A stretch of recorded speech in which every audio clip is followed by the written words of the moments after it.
ও না এখনো পর্যন্ত বোধহয় ওকে পুতুল ভাবে, তাই জন্য ও না এরকম করে টিপে, বললাম না প্লিজ একদম না।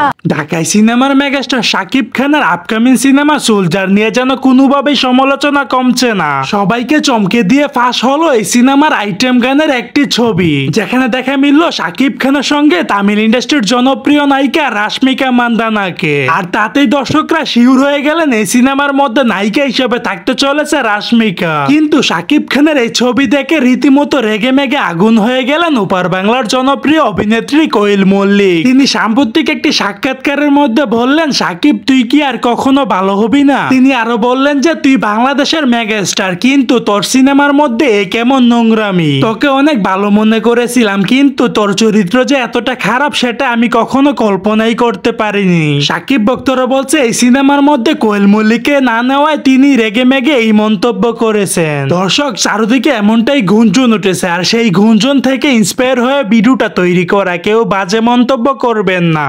সো দর্শক আজকের এই ভিডিওটি এই পর্যন্ত। যদি ভিডিওটি ভালো লেগে থাকে তাহলে ভিডিওতে একটা লাইক, একটা কমেন্ট আর অবশ্যই চ্যানেলটি সাবস্ক্রাইব করতে ভুলবেন না।